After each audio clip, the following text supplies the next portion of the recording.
This is a good friend of mine from Colorado Springs, Larry the Butcher Dawson, taken at the Defense Institute in one of my favorite cities, Colorado Springs.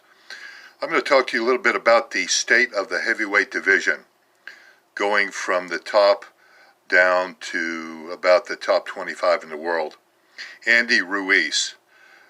Well, I'm looking at probably a B fighter there. He just happened to run into Anthony the Paper Tiger Joshua.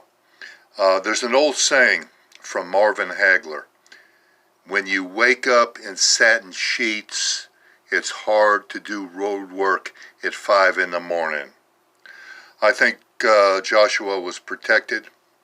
I think also that he got a little bit lazy, lost his hunger, and as we know, an older Vladimir Klitschko proved that he doesn't have real good whiskers, what I call the glass jaw. At any rate, will there be a rematch?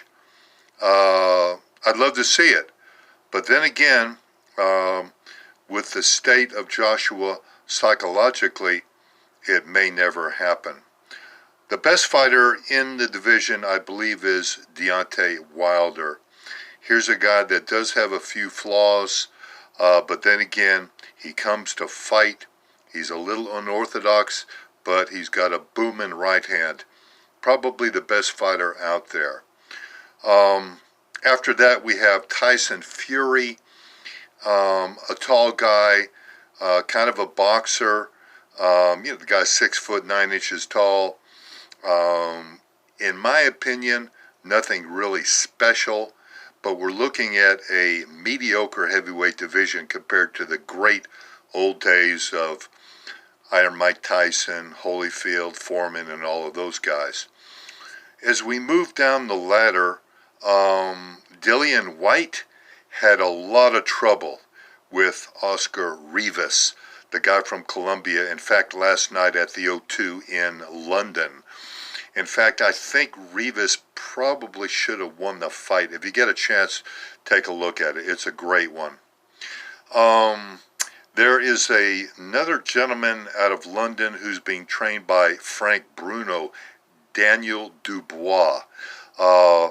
He doesn't look too bad. He's 6'6", about 240, and if they bring him along correctly, he could be somebody to reckon with. I was a little bit disappointed in the performance from the Nigerian Efe Ajagba. I believe that's how you pronounce it. He fought what I thought was a real tomato can out of Turkey, and it just didn't seem like the Nigerian Efe took the fight real seriously. He used his distance and boxed. Then again, I didn't see tremendous velocity in his punches, and it went to a decision.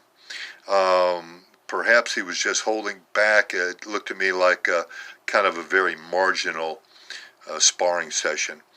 Other than that, just a bunch of pretenders. We'll see what happens. Of course, promoters, you got all of the various networks, DAS and what have you. So at any rate, we'll see what happens in the future.